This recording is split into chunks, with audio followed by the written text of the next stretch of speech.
النبي صلى الله عليه وسلم ضال عضي الله تصي قفك بين لوغا سيدا لو عذابي نبي وحي والي الميوان صعني فأتينا على رجل مستلق لقفاه وحانوني مدبو يري نين يالا دولك تشيغا ويالا ودينعا تشيغا دولك ويالا وإنه سكروا تاغا يا النبي وإذا قائم عليه بكلوب من حديد إيا متكلا لدول تاغا بالمشارة وأفضل لدول تاغا أيان النبي وإذا هو يأتي أحد الشقي وجهه فيشرشر إلى قفاه شدقه إلى قفاه متك أسكرا وهو عذاب يا متك ملك يا الله مركاسو هلكا قول الله انتو كغا قبط بيرتاس أيو تشيحيا إلى قورت أوجي منخره إلى قفاه هلكا سنكا ومر لبا انتو كسارو تشيحيا إلى قورت أوجي وعينه إلى قفاه إيشو كد الله عين يا تشيحيا إلى قورت أوجينيا dhinaca saddex meelood markuu ka dilaaciyo ayuu dhinaca kale u gadinahaya markaasuu saddex kale oo sidii oo kale ka jeexaya markuu dhameeyo midda dambe ayaa dhinacii hore uu raysanaya oo isku dhagaya sidii hore uu noqonaya markaasuu ku soo laabanaya oo waxa weeyaan dilaacinaya markuu dhameeyo dhinacii kale raysanaya markaasuu ku soo laabanaya nabigu wuxuu yiri fayusna'u bihi ila yawm al-qiyamah إلى قيام ساسا لو عذابيا نفتو كان دعي ميسو عذاب كاسنا لغا تشوشين مايو وحو نبيغو تلماما ننكاس النوع أو أها سيدا لو عذابها فإنه الرجل يغدو من بيته يكذب الكذبة تبلغ الآفاق وننقل سكك الله ساكي ومقالة آلي وبين شاقي بنتين أي جهوين كجارتي وأي فافتي ninkaas asaas loo cadaabaya ayaa nabigu yiri kaleey salaatu wasalaam hal been buu sheegay halkii been baa la qaaday jihooyin badan bay kala gaartay cadaabka uu qofkaasi mutaysanaya waa cadaabkaas ilaa qiyaama sidaas loo cadaabaya beenlowgaas ay beentiisu ay faaftay maxaad u maleynaysaa ninka haysta mikrofon iyo idaacad oo halka ka tafawuhayo ku dhawaaqayo beentaasina markiiba kumanaan dhagahooda ay ku dhacayso jihooyin badan oo kala duwan ay gaarayso maxaa u maleynaysaa xadka noocaasa taqullaha wala takdib ilaahay ka cabso oo habeena sheeg ilaahay ka cabso oo beenta iska ilaali dabeecadaha nabigu ugu xun dabeecadaha xun oo u nimcaa wuxuu ugu sii nimcaa beenta nabigu calayhi salaatu wasalaam عائشة وحيت رضي الله عنها ما كان من خلق أبغض إلى رسول الله من الكذب دليعات النبي كلم عام أين نشرين بنت دليعاتها ضدك إليه حن نبي قلنا دليعات بنت أيوه نبعه ما اطلع على أحد من ذلك بشيء فيخرج من قلبه حتى يعلم أنه قد أحدث منها توبة نبي قف بينكم الضال عذوكم وقاده ومركز قلبي سقف كاسي وكبحه وقلبي في عنه السليم وكقابله إلى النبي وقاده إنه كالتوبة كان ومر هدي النبي قف بين وكطع على عذو قف كاسي النبي أكتي سوح قيمة كمالهاي من آمنهين إلى النبي صلى الله عليه وسلم وقاده إنه قف كاسي بينتي يدعهين وإلهي أغلابتي وكالتوبة كانوا بينتي مسكداي كذبك يا بنت ولا ليال وحي بابينيان هدا جناعسي كوجرتي جناعسيغا إلهي كعب سو جناعسيغا بينك الشيء وحادن هينين وهيادين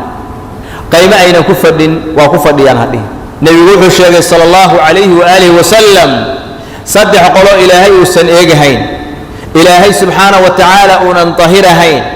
إلهي أن لها وحاكمد أها قفك وحويان badeecadiisa ku socodsiiya beenta uu ku dhaaranaya ku socodsiiya oo wuxuu ku dhaaranayaa waxa weeyaan badeecadaani qiimaheedu inta inuu yahay oo intaas uu yahay waana been qofkaasi wuxuu ka mid yahay dadka aakhiro ilaahay uu la hadin oo ilaahay uu tahirin buu ka mid yahay waxa ka mid ah qof waayeel oo weyn oo waxa weeyaan asaguna waxa weeyaan asagoo daazinaysanaya oo zina ku mashquulahaya waxa ka mid ah waxa weeyaan شيخ ملك كذاب boqor beenlow ah oo waxa weeyaan asagoo awoodo wax walba inuu xoog ku soo codsiiyo been una sheegin masna been isticmaalaya oo sheegaya arrin khatar weeyaan bal nabigu wuxuu tilmaamay sallallahu alayhi wa alihi wasallam inuu halaagsamay qofkii waxa weeyaan been ku dhaarta inuu maal muslim ku qaato ku dhaarta inuu halaagsamay ganacsigaaga haddaa baraka u rabto beenaha ka sheeg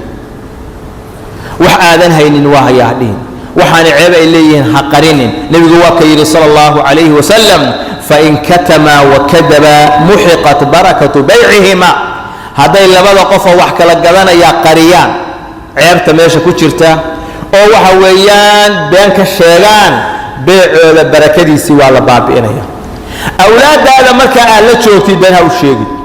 yeysan ka dhaxleen inaad beelow tahay caruurtaadu ina ka dhaxleen ilaahay uga cabso saaxiibada marka la joogtid ilaahay uga baq beenha ka sheeg tacliimta marka ku jirtid wax aadan dadka barahayn waan barayaa ha dhihin mustawa uusan qof kaan ahayn ha ka sheegin shahaado aadan lahayn oo aadan qaadanin waan haystaa ha dhihin kulli waxay soo galayaan waxaas oo dhan waa beenta waxa ugu badan beenta kuwa siyaasadda ku mashquulsan oo habeen iyo maalin 24 saacba aan joojin karin inay been sheegayaan mooyaane aaminsanna siyaasadduba inaad tahay in been la sheego horumarka siyaasadda inuu niman intuu ka been badan yahay oo yahay nin kaga xariifsan oo kaga soo bixi og waa ummad foorarta waa dhaqan foorara waa xaqaa'iqdii oo la gadiyay weeyaan meeshaas waxa weeyaan waxa yaala been aad u fara badan baa taala ilaahay uga cabsa subxaanahu wa tacaala oo iska ilaali kadibkaas qofka beenlowga ah ilaahay waa fadeexaya mana daaho mar hadduu been sheegay shalay oo maanta uu sheego daraad uu sheego dadku waa isku sheegahayaan waa beenlow baa laleeyahay saasuu shalay yidhi maantana saatan buu leeyahay waa beenlow ilaahay wuxuu leeyahay subxaanahu wa tacaala inamaa yaftari alkadiba aladiina laa yu'minuuna biaayaati illah waxaa been abuurta un kuwa ilaahay aayadihiisa aan rumaysnay kuwaasaa been abuurka lagu yaqaana ayagaana waxay yihiin beenaalayaal kadibku waa dabeecad iyo dhaqan xun waajibna ay ku tahay qof kasta oo muslim ah inuu dhaqankaas naftiisa kala dagaalamo oo ka zuuliyo oo iska ilaaliyo kadibku wuxuu ku geynayaa faajirnimada ayuu kugu hanuuninayaa ولذلك بقى النبي وحي صلى الله عليه وسلم إياكم والكذب بينتا أيان إنك قدق يا اسكائر عليا فإن الكذب يهدي إلى الفجور كذب وحوك قيل يا فاجر نمو ووحوك برا يا نقن حن وآذان هري وأقون أيوك سيجار سينيا مركب بين برتد برنا وحا برنا يسا وحن أو كلا أيوك سيجينيا وإن الفجور يهدي إلى النار فاجر نمدنا النار تيكو جينيسا وما يزال الرجل يكذب ويتحرى الكذب قفك كزول ما هي إنه بين شيء هيو بين تنا وفرسده لقات قاعدة هيو كد ذلك هيو حتى يكتب عند الله كذابا